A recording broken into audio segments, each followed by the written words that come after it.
Mentari pagi Banjarmasin menyinari wajah lelahku, meskipun hanya dalam ingatan. 2 tahun sudah berlalu sejak terakhir kali aku merasakan hangatnya mentari itu menyentuh kulitku, sejak terakhir kali aku menghirup aroma khas sungai Martapura yang tak bisa kutemukan dimanapun. Aroma itu, campuran antara air sungai yang tenang, tumbuhan air yang segar, dan sedikit sentuhan tanah gambut, selalu berhasil membangkitkan kenangan masa kecilku. Kenangan tentang rumah panggung sederhana kami di pinggiran kota, tempat aku tumbuh besar bersama keluarga tercinta. Rumah yang kini terasa begitu jauh, bukan hanya jaraknya, tetapi juga dalam dimensi waktu dan pengalaman. Jakarta, kota beton yang menjulang tinggi, sebuah labirin raksasa yang terbuat dari baja, kaca, dan ambisi, terasa begitu asing dan dingin. Jauh berbeda dengan hamparan sawah hijau yang dulu menjadi teman bermainku, dengan langit biru yang luas tanpa batas, dan angin sepoi-sepoi yang membawa aroma padi yang menguning. Di sini, langit seringkali tertutup kabut asap, angin membawa debu dan polusi, dan suara bising kendaraan tak pernah berhenti. Awalnya,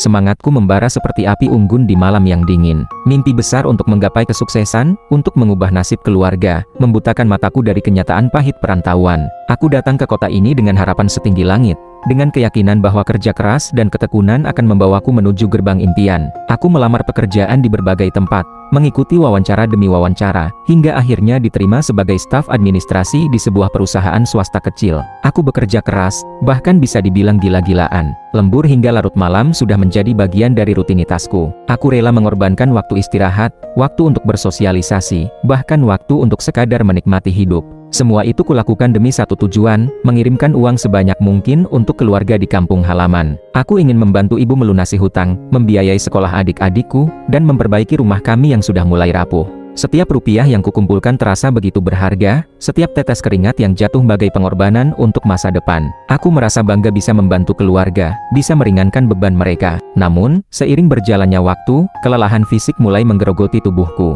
Sakit kepala, insomnia, dan nafsu makan yang menurun menjadi teman setia. Dan yang lebih parah, kelelahan batin mulai menghantuiku. Rasa rindu yang kian membuncah seperti air sungai yang meluap di musim hujan. Aku merindukan ibu, ayah, adik-adikku, dan semua hal yang ada di kampung halaman. Aku merindukan masakan ibu yang selalu terasa lezat, nasi kuning dengan haruan goreng, sayur asam, dan sambal acan yang pedasnya bikin nagih. Aku merindukan ayah yang selalu sabar mengajariku memancing di sungai, berbagi cerita tentang kehidupan, dan memberikan nasihat-nasihat bijak. Aku merindukan adik-adikku yang selalu ceria dan penuh energi, mengajakku bermain layang-layang, petak umpet, atau sekadar bercanda gurau. Kulihat foto-foto lama di ponsel, wajah ibu yang selalu tersenyum, meskipun aku tahu di balik senyum itu tersimpan banyak beban dan kekhawatiran. Ayah yang sedang mengajariku memancing di sungai, dengan wajah yang teduh dan penuh kasih sayang. Dan adik-adikku yang masih kecil, dengan mata berbinar dan pipi yang cabi. Kenangan itu menyayat hatiku, mengingatkanku akan kehangatan keluarga yang kutinggalkan, akan kebahagiaan sederhana yang dulu begitu mudah kudapatkan.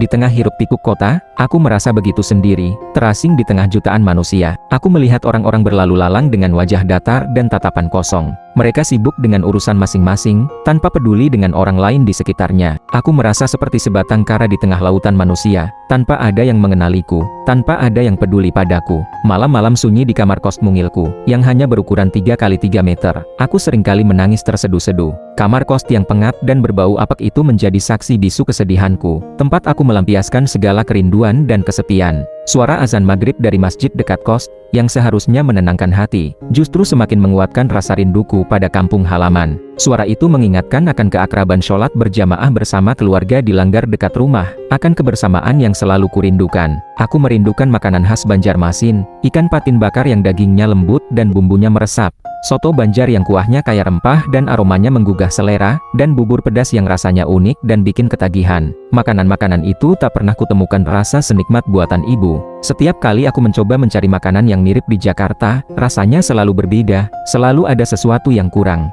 Mungkin karena bumbu yang berbeda, atau mungkin karena suasana dan kebersamaan yang tidak bisa tergantikan. Aku merindukan semua hal tentang kampung halamanku. Aku merindukan suasana pasar terapung Lok Baintan, tempat para pedagang menjajakan dagangannya di atas perahu, dengan suara tawar-menawar yang khas dan pemandangan yang unik. Aku merindukan jembatan Barito yang megah, yang menjadi ikon kota Banjarmasin, tempat aku seringkali menghabiskan waktu sore bersama teman-teman, menikmati pemandangan matahari terbenam yang indah. Aku merindukan semua itu, dan aku tahu, rasa rindu ini akan terus menghantuiku, sampai aku bisa kembali ke kampung halamanku, sampai aku bisa bertemu dengan keluargaku, sampai aku bisa merasakan kembali kehangatan dan kebahagiaan yang dulu pernah kurasakan.